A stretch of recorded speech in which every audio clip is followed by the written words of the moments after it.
Yang berbahagia Datuk Zahidah Zariq Khan, Ketua Pergerakan Puteri UMNO Malaysia. Yang berbahagia Datuk Nurul Amal Datuk Muhammad Fauzi, Naib Ketua Puteri UMNO Malaysia. Wakil Majlis Kerja Tertinggi Yang Berhormat Datuk Suraya, Yang Berhormat Datuk Seri Jalaluddin, yang berbahagia Datuk Azian. Seterusnya barisan Esko, barisan Ketua Puteri UMNO Negeri-Negeri, Ketua Puteri UMNO bahagian-bahagian. Seterusnya hadirin hadirat sidang perwakilan Pergerakan Puteri UMNO, perwakilan Puteri UMNO seluruh Malaysia yang saya kasihi sekalian. Alhamdulillah wa syukurillah. Kali ini sekali lagi kita berada bersama-sama di dalam Perhimpunan Agung Pergerakan Puteri UMNO Malaysia bagi tahun 2022 ini. Walaupun kita pada PRU yang ke-15 baru-baru ini, kita jatuh teruk menyebabkan kehilangan banyak kerusi. Malah kami di negeri Kelantan sendiri, kita semua ni kena katok kau gulawe 14-0 adik kakak. Jerit bucu kate 14 hari 14 malam tak lalu makan, tak jenera tidur. Pehe kau dok? Alhamdulillah. Ku dok pehe. Pehe, pahang bukan pahang, pehe. Tapi hakikatnya kita perlu akui bahawa ianya merupakan isyarat daripada rakyat yang menolak parti pada ketika itu. Mungkin disebabkan beberapa faktor yang kita tidak boleh nafikan. Walau bagaimanapun, saya sangat berbesar hati kerana pucuk pimpinan parti telah memberikan peluang kepada 3 calon puteri sebagai calon parlimen pada pilihan raya yang ke-15 baru-baru ini, iaitu Datuk Ketua Puteri UMNO Malaysia dan juga Datuk Naib Ketua Puteri UMNO Malaysia, serta saya sendiri sebagai calon BN P026 Parlimen Ketereh baru-baru ini. Ya, ia sangat tidak mudah. Ia sangat tidak mudah bagi saya. Pelbagai usaha yang dilakukan untuk meyakinkan rakyat terutamanya dalam kawasan supaya mereka tetap memberikan sokongan kepada Parti Barisan Nasional, kerana kita semua sedia maklum penyandang asal merupakan seorang pemimpin yang besar, pemimpin yang mempunyai pengaruh dan juga sokongan yang cukup besar dalam kawasan Parlimen Ketereh khususnya. Tetapi saya mengambil tanggungjawab ini apabila parti memberikan kepercayaan kepada saya. Saya menggalas sebaik mungkin sehingga ke saat akhir. Jadi di pentas ini saya mengambil peluang untuk memohon maaf kepada parti dan juga kepada Presiden kerana gagal membawa kemenangan untuk kerusi Barisan Nasional Parlimen Ketereh, walaupun telah berusaha bersama-sama dengan seluruh jentera UMNO bahagian Ketereh yang sentiasa memberikan sokongan penuh bekerja untuk mengekalkan kemenangan kerusi Barisan Nasional bagi Parlimen Ketereh pada PRU 15 baru-baru ini. Dengan berlakunya tsunami penolakan rakyat yang begitu besar baru-baru ini, saya mewakili kepimpinan Pergerakan Puteri UMNO Negeri Kelantan menyedari dan menginsafi bahawasanya banyak kelemahan-kelemahan yang perlu diperbaiki, bermula daripada kepimpinan atas sehinggalah kepimpinan di peringkat bawah. Penolakan ini bukan hanya diterjemahkan pada pilihan raya yang lepas di peringkat bahagian-bahagian, malah kita boleh lihat ia merupakan penolakan yang berlaku di keseluruhan peringkat nasional. Something wrong somewhere, dengan izin. Hakikatnya walaupun kita dilihat kuat, tetapi kita perlu sedar mereka lebih kuat. Walaupun kita rasakan kita sudah tersusun, tetapi kita kena sedar mereka juga lebih tersusun. Walaupun kita merasakan tim kita kuat, walaupun kita merasakan tim media sosial Barisan Nasional kuat dan mantap dan kita yakin memang tim kita kuat, tetapi kita kena sedar bahawa tim media sosial mereka 10 kali lebih hebat daripada kita. Kita kena sedar dan akui. Postmortem perlu dilakukan sebaik mungkin. Pengurusan parti perlu ditambah baik.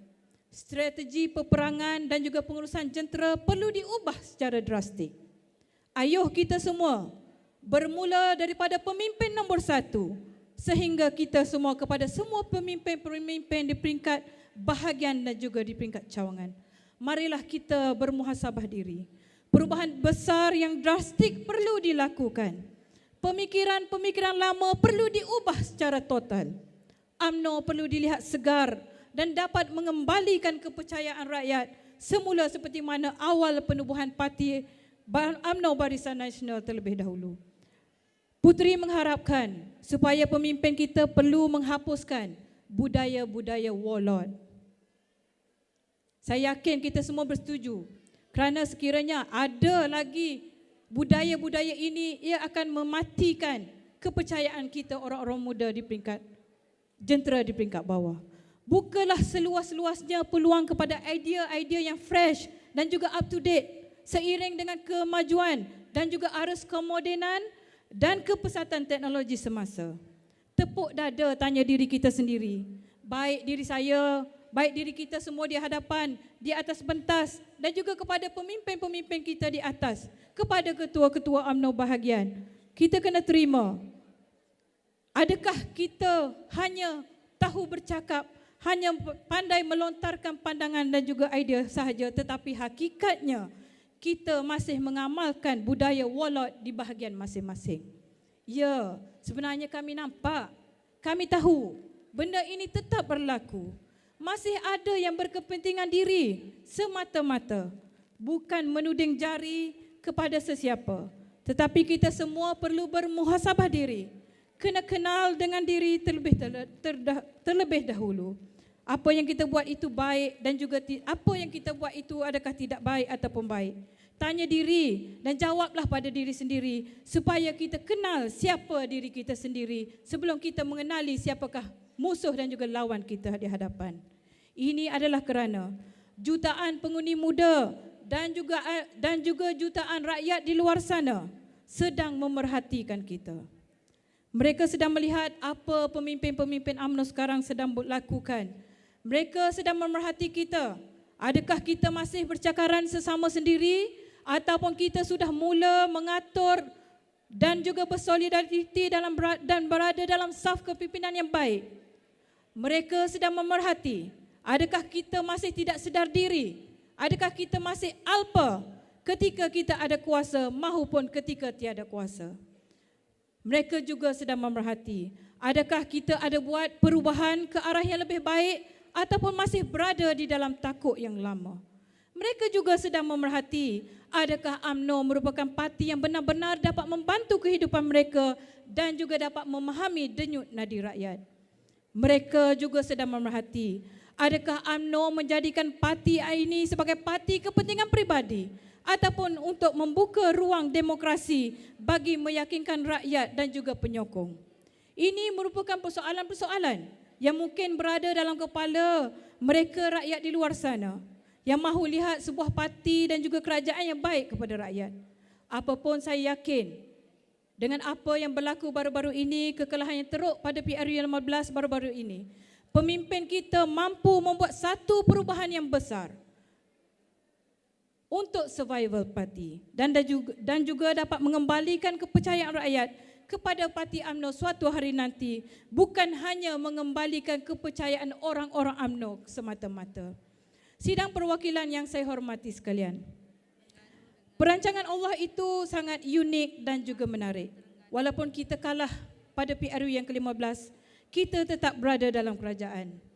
Bukan hanya untuk kuasa, saya yakin semestinya keputusan parti ini adalah menjunjung titah perintah agung dan juga untuk memastikan kestabilan politik dan juga kerajaan yang terjamin bagi memberikan kesejahteraan kepada rakyat. InsyaAllah kami sebagai pemimpin muda masih merasa yakin dan juga percaya UMNO akan tetap kembali menyambung kesinambungan perjuangan pemimpin-pemimpin negara yang terdahulu yang berjuang mempertahankan tanah air yang kita sayangi ini. UMNO tidak akan terkubur begitu saja. Kita sudah belajar banyak perkara yang terus mematangkan kita semua.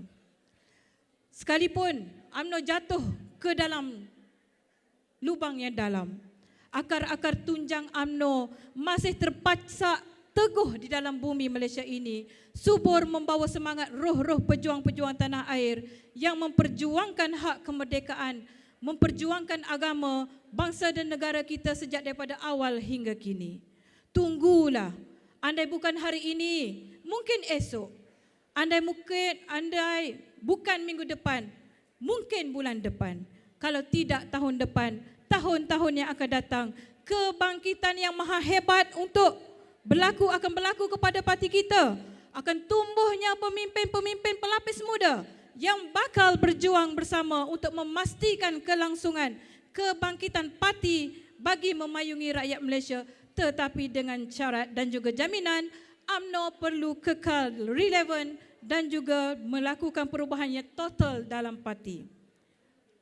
Orang muda memerhati, orang muda menguji, orang muda mahu lihatkan perubahan yang besar, kerana saya yakin di sudut hati mereka, mereka tetap mahukan UMNO kekal dalam memperjuangkan hak-hak rakyat. Puteri Kelantan terima semua ini dengan hati yang terbuka. Walaupun perit hakikatnya untuk kita gagahkan diri menjulang panji-panji parti keramat ini. Dugaan yang mendatang mematangkan kita dan ia akan dijadikan sebagai satu cabaran yang akan kita depani bersama. Ayam berkokok di dalam reban, riuh pagi turun ke padang. Adat pahlawan rela berkorban, pantang berundur sebelum berjuang. Sekian, terima kasih. Assalamualaikum warahmatullahi wabarakatuh. Itu dia semangat daripada Kak G kita, nama glamournya.